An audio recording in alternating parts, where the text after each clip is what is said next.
Sorry. Wow. Do my Pat McAfee impression. Oh, Jesus Christ. Don't get me started on Pat McAfee. What an idiot. Anyway. This is the dumbest fucking thing that's ever happened. I hope they backed up a fucking Brinks truck to his house to get him to do this. He's buying his next house with it. Well, word was that he turned it down to begin with, and somehow they talked him into it. I wonder what that means. Yeah. How about another truckload of money? Would that do it? Like, hey, we've got this second truck around the corner. What do you think? I bet you wouldn't even have to pay like Kevin Owens. Yeah, Kevin Owens is already under contract. He would do it because you told him to. He doesn't cost a thing. Anyway, it's yeah. We'll talk about it later. Anyway, Jesus Christ. Sorry to get that started, man. Yeah. Well, all right. Let's just jump into it here. Welcome to the AoE podcast, where everything nerdy is in range. I'm Steps. I'm BDC. And we're going to see what we can get into today. First, we figured with this first episode, we'd take a minute and just kind of talk about us, introduce you to this chaos that happens around here. We branch out from everything from D&D, Magic the Gathering, comics. As you heard in that intro, we obviously watch wrestling. We tend to hit a little bit of everything, and we have a hard time staying on track. So if you're looking for an in-depth dive on one particular topic, this may not be the one for you. But if you like just going along for the ride and enjoy those water cooler conversations, then we'll probably be right up your alley. Well, the point was we're doing it anyway, so yeah, absolutely. We're going to sit around and do this anyway, so we might as well let everybody else see it. Expose you to it. Excuse me. But we are, if you can't tell, we're a family full of nerds here. Everybody from my father, that is BDC over there, to me, to my kids, my wife, my brothers. You may see a little bit of everybody from time to time on this channel. Who knows who will stop by? We might get an elusive panda sighting. You never know. Yeah, you never know. It might actually show up one of these days. So let's jump into it. Let's go back to the way yonder years for a minute. Why don't you start us off, BDC, seeing that you're age before beauty? Well, when I was a child... Whatever. Well, I come from very old school parents, East Tennessee, a bit of hillbilly running through them, just old school salt of the earth type people who worked with their hands and handled cattle and raised crops. And I don't know what happened to me. I really don't know. I've been trying to figure, me and the authorities have been trying to figure that out ever since. No. But, I spent a lot of time, because I was the only child for like 7 years.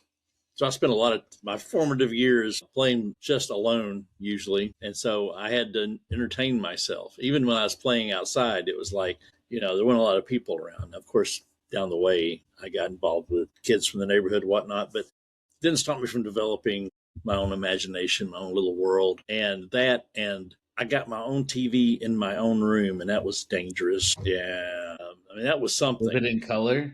Oh, no. It was a little. I was joking. I imagined it was color, but Jesus, it was a little black and white. No, it was a cheapo TV. But you picked up things like Friday and Saturday nights used to be the time for old movies. A lot of times Friday was horror and Saturday was sci-fi, and I watched a lot of weird stuff. I think that might explain a lot to start with. Yeah. Besides that, going to the drugstore, that sounds really, really weird. With my mom. To get stuff. And there's always the rack of comics. There was always a spinner rack. That was a part of my formative years also. The fact that we'd go to the store and she'd go do what she needed to do, and I would gravitate over here and start flipping through comics. And that's, I believe, where it started. And then the begging for that one issue. The negotiations began, kind of thing. And so I'd take a few home. I'm going to do something down the road. Maybe we can talk about it on here of covers and issues that I remember. I remember. And the first and foremost, besides a lot of the old DC kind of goofy, campy stuff that I saw that caught the colors and the wild stuff going on, caught my eye. But one of the early Marvel heroes, it was Man in the Anthill, the actual story. And I had my grubby little hands on that comic book. I did. Yeah. Yeah, some of the comics you told me that you either had or had a chance to get from back then, like blows my mind. Like Giant Size X-Men #1. Oh man, that's one of the You big know, ones. yeah. Like a lot of those old school comics, like it's like me, right? Like I grew up on card games, and Pokemon especially was real big when I hit middle school. But like if I could have some of that stuff from when I was a kid, I'd be a millionaire right now. Man, the Anthill's all I need. You know, if I had it in one piece and everything, it would be, yeah. Yeah, I could probably retire on that. you were born right at the time some of the greatest comics ever written were. 63, baby. I'm not ashamed. That is the best year ever. That's Yeah, Marvel. because what Fantastic Four, Spider-Man, the Avengers. I think the Avengers actually did come out by Yeah, the end of that. 63, 64 was the banner year yeah. that they pumped out a lot of stuff, and it's the stuff, the Oh bedrock, yeah, the of bedrock of course. everything they've done. Yeah, I mean, it's been the bedrock all the way into the MCU. I mean, they've taken those core characters all the way through. Yeah, but yeah, like I said, I grew up on card games and anime and TV shows from back in the day. Of course, the Power Rangers was one of the first things I remember actually watching. I remember seeing the cartoon on the TV, or well, you know, the show on the TV, So, and being like, "All right, that's something different. Let's watch that." well, you're And I welcome, love the folks. Power Rangers. I was flipping the TV channels. There you go. There's Mm-hmm. an old reference for you. Oh Trying to yeah. find something in the afternoon for you people to watch. And I remember stopping on that intro with Rita Mm-hmm. Repulsa coming up out of it. It's Yeah. the first one ever. And I'm like, what the hell is this? And I didn't turn away. Yeah. And you're No, it welcome. was Because, great. yeah, Yeah. It was fantastic. And of course, anybody my age, I am I guess, elder millennial. I don't know. I was born in '87, right? So I'm old enough. don't But call me boomer. Hmm, I grew up on Saturday morning cartoons, right? So I grew up on like the X-Men cartoon and the Amazing Spider-Man, the Batman the Animated Series, Street Sharks, all that kind of crazy shit. So, and when I was a kid, we played with what are they called? They were actually called Musclemen, right? Muscle Man, yeah. They were like I the still little have them. wrestling figures that were like this big. You do still have them. I have them. But BDC over here had created an entire wrestling federation of them, and we rolled dice to see who won and do different things. It was crazy, but we did it, and it was one of my favorite things growing up. And then so that obviously got me into actual wrestling, and there was a time period there where I didn't get to watch as much. Thanks Attitude Era for that. I was a little young when all that was going on, so See, I didn't get to. I just realized that we're what happens when you wait too long between the second child and the first child. Mhm. I'm 7 years. He's four, maybe five, 4.5. 5 years, yeah, Yeah. Yeah. So almost exactly. we're a cautionary tale.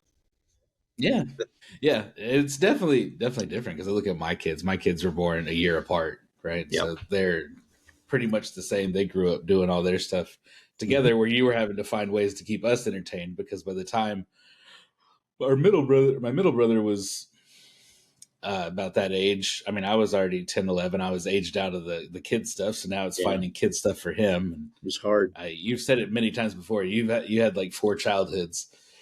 Oh, at least maybe Counting double all that. us, because then my youngest brother is 13 years younger than me, so that's a massive gap. He's closer to my kid's age than he is my age. Yeah. Yeah. Totally. I mean, he's closer to my mindset than the middle child. It's really strange. But when it comes to what Yeah. he's experienced media wise, Yeah. it's a totally different world. Yeah. But between all of us, we hit about every spectrum imaginable. Like I'm really into comics and card games, and especially miniatures. Like I love D&D, and I love painting miniatures. I love Warhammer, stuff like that. My middle brother is really big into anime and indie games and retro games, especially that kind of Fighting stuff. He loves games. that stuff. Fighting games is his jam. I do not miss living with him and listening to the pounding of fight sticks. And then the youngest, he's really into D&D and video games. But it's always interesting when we all get together because it's just a very different group of eclectic people, and we quote movies more than we actually talk. Anything else you want to add in there? You want to tell us about your illustrious D&D career, because that's always a fun story. Yeah, it may be. I'm not sure everybody in my generation coming into the 80s got D&D in their living room or their basement like Stranger Things. Maybe they did. I hope they did. I didn't. I moved to college, and within the first year, I met a fellow from Pittsburgh, Pennsylvania, a full-on Yankee. It's sort of like meeting something, a strange mythical creature in the wild. It was an experience in a lifetime because he was very abrupt, fast-paced, and acted like he was on uppers or caffeine, which he may have been. I don't know, but he was always moving twice as fast as I was. But anyway, he was the one that introduced me. He was my DM. And yeah, we just kind of spent like 2 or 3 years of my college years doing almost nothing but that. If it hadn't been for your mother, I might still be back there doing that.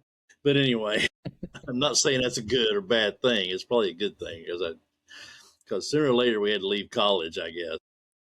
Yeah, probably, or it wouldn't exist. But anyway. But yeah, I was pretty heavy into the first edition. I was doing an article about the Kenku, and it talked about them being in the Fiend Folio in the original. And I'm like, I looked it up to make sure what year it was published. I'm like, looked at the cover, and I'm like, oh yeah, Rich, my DM, had one of those, along with that monster manual with the dragon and all the mythical creatures standing around. Old school. One of the biggest things, if I could go back in time and do, and I don't mean like way back, I mean like when I was a kid, we used to go to Half Price Books a lot, right? We always went and you looked at comics, we looked at D&D stuff. They had the original D&D books there all the time, and they were worthless. They were dollars. Like I could get it for like $5, and I was always like, who wants this old stuff? I'm never in pristine shape either, so it's not like it was super marketable. But I can't get it now that it's been put through a shredder for under, that's true, a certain amount of money. But yeah, I wish I had gotten some of those older books. I love the art in them now. Some of those older ones are kind of rough. Looking at the original Kenku, looked more like a sparrow. It was kind of weird looking, but yeah, a lot. I mean, it's like us starting D&D is like a bunch of pack of guys getting together and finding what artists they could, and they probably did better than we could at this point because there's not an artist among our little enclave. Not really. My daughter likes to draw on her tablet, but doesn't really like to draw that kind of stuff. So it's a different kind of art entirely. Yeah. But yeah, no, I got into D&D. Obviously, you had played. But we started out with a Star Wars RPG. You mentioned Half Price Books. We found, I think it was the first edition. Didn't matter what edition it was. It was the Star Wars role-playing game. It was a D6. Yeah. I was used, of course, to the D20s and all the different dice. This system was totally different. And surprise, I've been a deacon in a church 3 times. At that point, I was a deacon in a church. And I had to think about, well, what would they say if they found out I DM'd a game? Oh, my God. Yeah.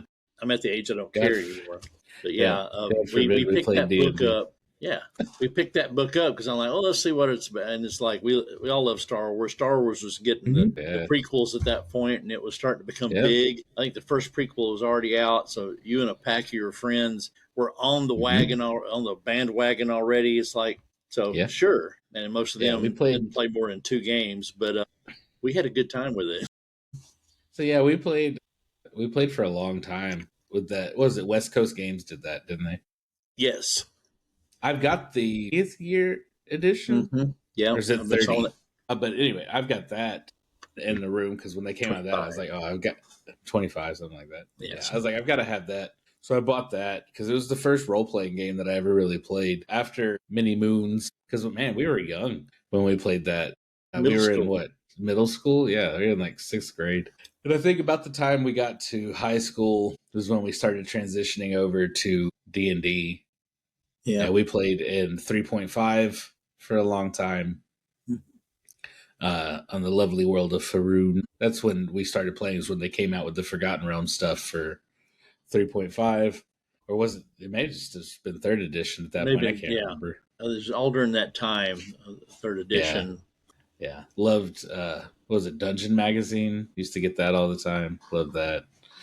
And now, obviously, we played 5th edition. We kind of skipped over 4th edition. It was like the one we never really played. We just kept playing with 3. It was moving and trying to find time to play during all that moving around between Texas and Mm-hmm. Oklahoma. And in Oklahoma, we lived in like 7 different places. Finally, Yeah.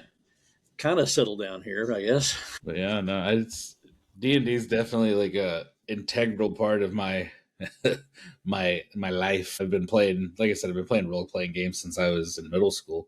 I've been playing trading card games longer than that. I played Pokemon. I remember trading cards and going to Borders Books to do the gym tournament things or the gym Yep. whatever they called them. It was big. Um, I mean, it was big at yeah, that we did point. that. I've played so many card games. I played a football trading card game. I've played a baseball trading card game, and I hate baseball. Red Um, Zone, I remember that one. I don't remember the yeah, baseball game one. I think it was called Showdown. Probably, yeah, I think you're right. Because that was the name of the I'd video have to game, look it wasn't it? up. Yeah, yeah. Yeah. I'd have to look. I'd have to look it up. But yeah, we played that. And like I said, I don't even know baseball. The only reason I know old players from the late '90s is because of that trading card game. And obviously, at the time, everybody knew who like Mark McGuire was and Sammy Sosa, and Barry Bonds, names like that. Because Your mom was the more the home run. baseball person. Oh yeah, Yeah. she loved baseball. She did. So I knew some of it, especially some of the Texas players because that's where we lived at the time. Oh man, but then we played what else? We played Yu-Gi-Oh for a while. Yeah. They changed the And rules then and I dropped it. yeah, they started banning all the cards we liked playing So with, and mad. But that's just the kind of got. nature of the beast. And then got out of card games for a long time, a good while there, and then I saw the trailer for War of the Spark for Magic, and Don't forget to mention Raw Deal. That was pretty integral for a while too. shit, yeah, I've got a lot of those cards still. I have to pull Yep. those out sometime. But yeah, Raw Deal. Oh man, we played the crap out of that game. We had a whole shop we used to go to, and it was filled every what there was like Saturday mornings. We used to go over there, and that place was packed with people playing Raw Deal. Man, I don't know how I almost forgot about that, but I did. Yeah, I love that game. But yeah, you got back in what was War it? of the It was Spark. Mick Foley. Oh yeah, my Mick Foley deck was my favorite. I got this propensity for graveyard decks, and the one in Yu-Gi-Oh was a Yeah. graveyard deck that they trashed. And then there was Mick Foley, which I've never really thought about it, but yeah. I went up against one of our friends, Craig, that used to hang Mhm. out with us, and he bought all the championship belts and all the big cards for Triple H because that was his man. And we Mhm. sat down one afternoon at home where he thought he was just going to trash me, and we played Yeah. for hours. It almost got agonizing because I couldn't beat him, Couldn't kill him. but Mick wouldn't go down. Mick just kept getting up. Mhm. It was so true to the character. I was just I wish I I remember that. Yeah, I always played Jeff Hardy or Yeah. Shawn Michaels, but yeah, no, I never really thought about that. You do really have a through line of decks that just don't want to die. You may not win, but you just don't want to die. I love antagonizing people on Arena. They quit because the game just goes on too long for them. It's like, hey, a win's a win, baby. Well, most people like me, when they get on Arena, I'm like, all right, a standard game should take me 10 minutes. If I'm 25 minutes into a standard game, I'm just like, oh my God, please make it end. Yeah, I'm not giving It's also up. why I don't play standard much. I play No, I don't either. I play Commander. We play Commander more than anything. I think Yeah. pretty much everybody We play- does, I unless play you're really Brawl, into the which is the same. tournament scene. Yeah, Brawl on Arena. Pretty Yeah. much the same thing. It's cheaper But all around. yeah, we tend to go a little more to the lower side of the brackets, that level 1 and 2. Every now and then, me and my middle brother will tend to spike it up into 3, maybe touching the little toesies of 4, but not any higher than that. Mainly out of the fact that I don't have those cards. They're expensive, and just get to a certain point, and the fun just gets sucked out of it. I mean, some it people really does. The competition, but for us, it doesn't make any sense to us. It's like, yeah, like if you love the pure competition of it and the goal is to win, I get it. I do. I don't like playing that way very often. I can, but like I like to build the dumbest thing imaginable and then beat you with it. yeah, I don't want it to be worthless and not powerful, but I really like theme decks or bracket 1 decks, or what do you call them? Typal decks or kindred decks, what we used to call tribal decks. yeah. Stuff like that. I really love those kind of decks, and I have to fight really hard to not build another one of those. I love goblins. It's my favorite No way, really? Yeah, little goblins, no big deal. I'm on a mission to build a goblin deck in every color. Well, funny If I enough, could just figure out how to do it in blue, I'd be all right. yeah, we talked about graveyard decks. The Hmm. other is life gain, and I've been reluctant to build them because I can make a game go on for a while, and that's not Yeah, that's always the fun for reason. everybody. You're the reason they invented commander damage. There's got to be a way to kill you when homie's gained 1,000 life over here. Either that, or we're gonna play until it's year 2050. Last man standing, baby. On. Yeah, we've tried other card games through time. At least I have. Flesh and Blood, Lorcana. I even tried the new One Piece game, which people seem to really like. And I mean, they're not bad. It's just not my cup of tea. And it's probably that I've already invested so much in Magic that it's really hard to try to find another game to invest into like that. So I tend to not play those as much, but they were kind of fun. I really like Flesh and Blood. The way it plays is different. I really like that. But You had good words for them, that's for sure. Yeah, it was fun. The art's great. I love the art on the cards. yeah. That's the thing that's upgraded for Magic over the last few decades. I see some of the old cards, and I'm like, I mean, it's a utility card. I'm going to use it, but it doesn't look as pretty as some of the others. Yeah. And what's really funny is when I got into I knew Magic back from the 90s, and I'm like, and part of it was that whole reason with D&D is like Magic. I really can't play that loud. I was about to say, I remember getting cards when the game came out, and I can't remember if they were just like bulk cards from the card shops we went to or what it was, but I remember having them and then it being like, oh, I can't really play that, so I guess we'll keep playing Pokemon. It didn't happen until Panda, my youngest, was going with his friends. It was Amonkhet, that set. Yeah. And I went and I slowly, and one of his friends, Taco, who streams under that name, also gave us a whole box of cards and said, we finally gave it back to him. But we were building decks out of that. They were great. Yeah. But it was after that I started, after Eldraine, a few sets after Eldraine, I started getting into it. I think you had gotten pretty heavy into Arena, at least at that point.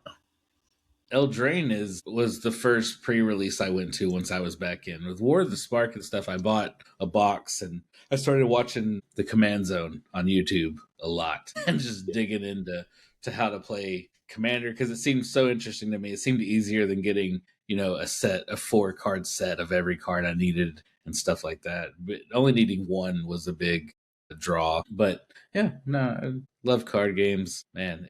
Like we talked about at the beginning of this, if it's nerdy, chances are we at least dip our toes into it, and you'll probably hear about it. Oh, absolutely. Thanks to my two youngest, I have grown an affinity for anime. In fact, I've been watching the One Piece live action. I've watched spatterings of the animation, but I can't stay with it too long. It's like a billion episodes. Yeah, it's daunting. And so when this came out, I'm like, well, here's my chance to. Hopefully they do it right, and apparently they've really made the fans happy with that. So that's one of the new things. That, of course, I'm watching Daredevil. I'm watching with the boys. I keep up with that. Yeah, boys just started back up. Yeah, the acting is just incredible. I'm not a big Garth Ennis fan, but the acting, the Homelander, the guy is Anthony Starr. Thank you. He's just incredible. I've been watching him slowly lose his mind as a character, and it's like, it's interesting. Like he's done a great job. I went through, I think it was in the second season or third season, where I went through and read a lot of the comics online.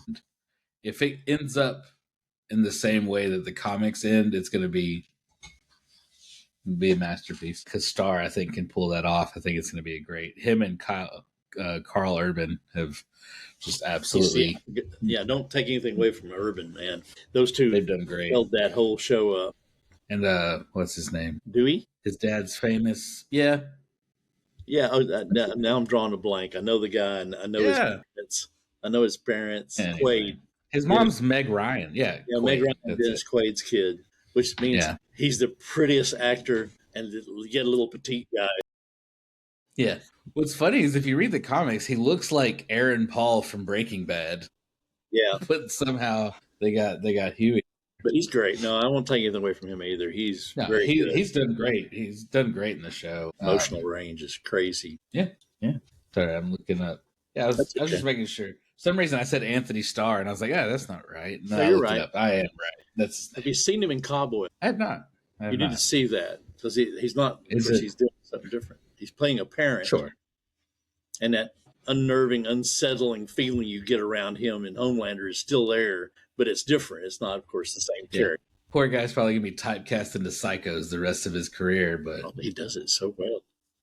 I'm sure he'd be really sad about it if he Oh keeps yeah. getting jobs. Wait, hold on. I gotta look at this. Anthony Starr was in Without a Paddle, which is one of my favorite movies. Are you kidding me? Okay. Who in the hold on. Probably one of the thugs that was after them or something. No, those were very famous people too. I can't But no, remember. it says he played Billy Newwood, which is the one that died. They all came back for the funeral. Okay.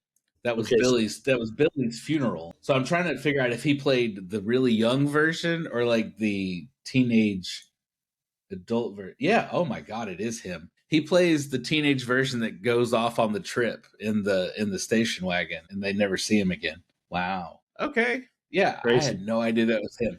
Anyway, the more you Loop it around. know. Not that that's not one of your favorite movies or anything. Yeah, no big Yeah. deal. So that's kind of loops around for you. Matthew Lillard's my Oh my favorite gosh. actor pretty much ever. And him and Daredevil I just is got into that. Like I said, the first half of the first episode, I'm way behind. I know, folks, but watching him just walk in and take over a room as a character, he is Mr. so good. Charles. Yeah, I have no idea who he is. I I don't know if don't. I think it's I've got ideas, yeah. but I don't know yet. We'll talk about that No another spoilers, day because people. I haven't gotten very that'll far. get me off on a whole tangent. But yeah. Anyway. I think he would make a great, what's his first name? Garrick from the Avengers and the X-Men. He came in as the liaison for the Avengers in the comic books, Hmm. of course. And he was the guy with the red rim glasses that was always being an asshole. And then he kind of switched over to the X-Men because they needed an asshole, you know. But Henry Garrick, Let's look it up. Henry Oh, Garrick, Henry. he would make a great Henry Garrick because he just got the demeanor. He could pull it off. I'm not saying that's who he is. I'm just saying he'd make a great one. I was trying to look that up, but I apparently don't know how to spell. Oh, that's how you spell Garrick. Yeah. Gyrick. Yeah. Something like that. Anywho, yeah. If you can't tell around here, we get distracted easily. We like to go off on tangents. Power level's not usually our thing, kind of like we were talking about with the Magic the Gathering stuff. We tend to like the more sillier, fun side of things. Every now and then, especially when it comes to D&D, Panda really likes to to amp it up to 11 and see how far he can go until a BDC here just throws in the towel. I don't think I don't think he tries to do it. I think he's just a natural at ramping land. Sometimes it's land. He's just a savant. Is that what you're saying? He's I mean, not trying to he be. can't help it. He can't help himself. He has to do it, and he tries to hold back. It's sort of like, well, he's not as bad at D&D because you guys have a good control over character and storyline versus winning the game. Yeah, it's no, D&D especially, which maybe someday you guys will get to hear us do that. Hope It so. tends to be a lot more story driven than it is anything else. I know what I could do with the character. I play a Tabaxi rogue who is an assassin. I know you hear that and you go, oh, he's just a brutal killing machine. And no, he's the dumbest motherfucker alive who got a headband of intellect somewhere along the way. And now he thinks he's smart, but yeah, it was Panda. Intelligence isn't great without wisdom. So he's more of a clown than he is anything else. And it's just fun. He's just chaos incarnate and he's dangerous. That's the whole idea. He likes to make things go boo. Who doesn't? All right. So we're going to do this before we wrap up this intro episode. I have what is this? Five things. Yeah. It's just 5 things for quick fire questions for BDC here. And I'll answer after, but I wonder what he'll say because he doesn't know what's coming. He's got no idea. No idea. He probably thinks it's much worse than it actually is. Probably. It's okay. All right. So first answer that comes to your head. You got it? Here we go. Here we go. Favorite D&D class? D&D class? Well, that's a tricky one. First one that comes to mind, I think cleric, because nobody wants to play him anymore. Yeah. What is your favorite or most broken Magic the Gathering card? That's a good question. Well, I have been known to carry a blasphemous act around with me in the red decks. Yeah. Nasty. It's true. Usually it's board wipes because blue-white, life gain decks, that's where all the board wipes gravitate to is blue-white. So it's usually I figured you were going to say a Johnny. Yeah. For Planeswalkers, I know it's probably your favorite character. Yeah, I've got him on my double screenshot still to this day. Yeah, Johnny is number one Planeswalker. I like tribal, like you said. Anything counters, +1/+1 counters. If I can ramp the heck out of it. You see some of the decks I have on Arena just are insane. Yeah. I need to start translating some of those. Anyway, crazy answer. Right. Favorite comic book character? You're really going for the throat, aren't you? Yeah. Wow. If you could only read one, what would it be? If you're talking about comic books, I would say X-Men. Yeah. Claremont. I'd read the whole Claremont run over and over again. Well, yeah, it's probably one of the most solid bouts of writing that's happened since, 63, 64. Not the subject, but the director mentioned that he's been reading the Claremont run. So I'm very excited. But anyway, go ahead. What is the best movie adaptation of a comic book? I think it had to be one of the Iron Mans. Probably just go straight for the first Iron Man because it held it up and it got things rolling in the right direction. And then the second and the third one just kept it going. Spider-Man's a close second. Spider-Man's the go-to for most people because he's the front man for Marvel. But here's the hot take moment of the episode, though. Which Spider-Man? See, my answer is the same as it is for a lot of those kind of questions. I'm like, which one am I watching right now? Because I love all three of them, but Holland. They're all great. I think because Marvel has finally got their grip on it and it's their product. I think Holland is going to end up being, I don't think the other two would ever argue that he's going to end up being probably the best Spider-Man ever because of the way he carries himself. You hear him talk about it because when he was coming up, Robert Downey Jr. was kind of bringing him along and was kind of his big brother and all that. Yeah. And now he's saying, well, now I have to do that. He's really matured a lot. Listen to him talk about where he's at. It's not like, well, it's another role, another $1 billion. No, I mean, sure, he's getting paid. Another Brinks truck. But he's talking about it like, this is a legacy I have to carry on. I have to pass this on like Robert Downey did with me. So I've got a lot of respect for all three of them, but definitely what Holland's doing right now and what he's done in the past. So. I think that's fair. I think we'll get more into this as the movie gets closer, but I think with this new Spider-Man movie, they're really going to probably do one of the best adaptations of Spider-Man and Peter Parker that's ever been done. But we'll get into that later. All right, last one. What is the most overrated thing in nerd culture? Overrated. Wow. Yeah. What's something that everyone loves that you think is just overrated? Boy, there's so much. That one's harder. There's so much stuff. I'd say today's comics, but it ebbs and flows. They have moments of genius. And the problem with comics is it's an ongoing episodic, dramatic thing that has to keep going for decades. Yeah. And so, sure, they stop and reboot every once in a while, but they've always got to come up with new stuff because I get irritated. Probably the most overrated thing is the news coverage of Marvel because they will bring up That's true. The new Spider-Man's going to be this, and you go look, and it's in the comic book, some psycho episode that they had. It's like, okay, you got to tell me about these things because first thing I think is, they're going to do that in a movie? I got to see this. And so that they win. The clickbaiters win. So that's probably the most overrated is the news coverage of the movies. All right. Seems like a cop-out, but I'll give it to you. Oh. Come at me, bro. Right. I'll come up with some questions for you. All right. Well, you do that. You come up with some, and next time we'll let you do that. But unless there's anything else you've got, I think that about wraps up. I think we've given the people a pretty good picture of who we are and what we're like. We really appreciate you guys taking the time to listen to this.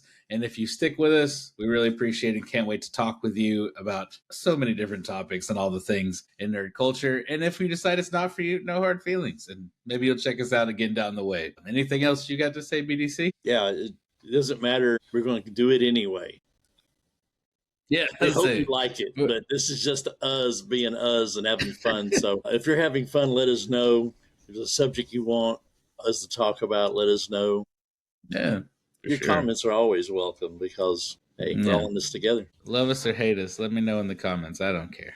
But if you do like this stuff, we do have a Substack right now. We'll put the link down in the description of the video or the description of the podcast, whichever you were listening to this on. We do have a paid tier called the Blast Radius. Right now, you don't get anything extra for it. We'll shout you out on the podcast. We will soon. We'll have D&D content and all sorts of stuff put there, homebrew ideas. But for right now, everything's free. We're just trying to get you guys to see what it's like. But we do appreciate you taking the time to check this out. And we'll talk to you next time. See you later. Bye.